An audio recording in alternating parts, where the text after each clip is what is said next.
and its province. Hi, this is Deep Talks. We especially have Stephanie, who has brought interesting and informative reports on national two sessions for us. So would you like to share your experience on this? Sure. It was my first time attending the two sessions in person, and obviously a very grand, very important event. And I think the key takeaway for me was really how China is very intentional with what their plans are for the nation.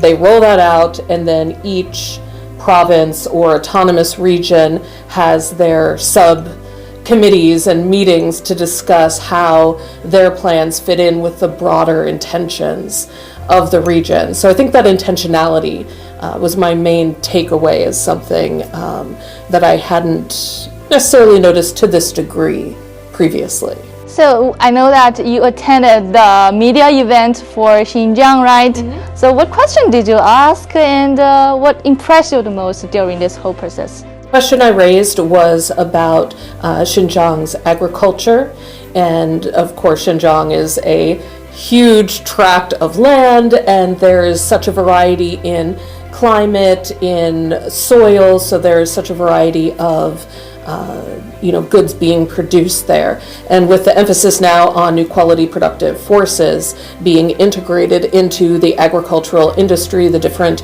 mechanisms, and making things, the computing cloud and AI, and bringing all these new technologies into traditional fields, I think is a really exciting thing that Xinjiang is doing. And they're doing it in a big way because they are such a big area.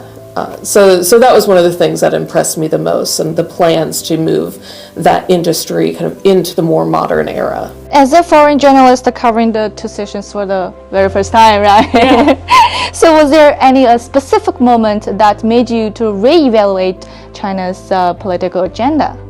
I'm not sure I had a reevaluation, but it is always nice to be reminded. Of course, I've been following the political news from my own country quite closely, and then to shift gears and look at how China goes through its process of deciding what its focus will be, what its agenda is, what is important to it, and so recognizing that this is a very different country and how it runs and functions. It's always important to take that at face value rather than coloring it through the lens of your own experience from your own nation. We know that Rafael is an expert at this kind of regional, economic, and political issues. And so, Rafael, how do you view the influence of China's two sessions on regional affairs? Well, I think the two sessions, it's when China announces its plans for the year, for example, the GDP growth, the targets, for example, in employment, development in many sectors. So it is a guide for investors and businessmen to plan what they will do, to know until which point they can invest in this or that sector, what could be done. So it's also very important for planning. Chinese are very good in developing the country in a coordinated manner. Everything is coordinated, everything works together. This is very interesting in China.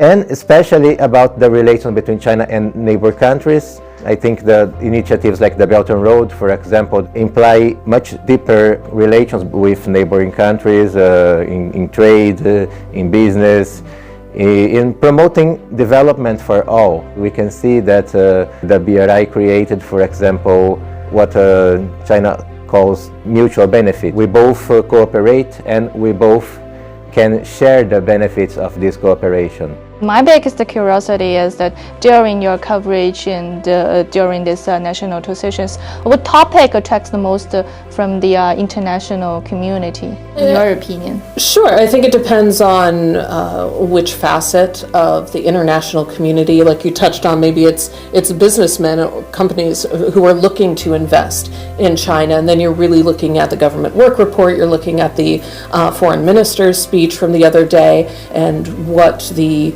business environment is going to look like in China. AI is a huge topic of discussion right now, new technologies, China's DeepSeek coming out pretty recently, and I know that's kind of on the forefront of a lot of people's minds. What does AI mean for X, Y, and Z industries?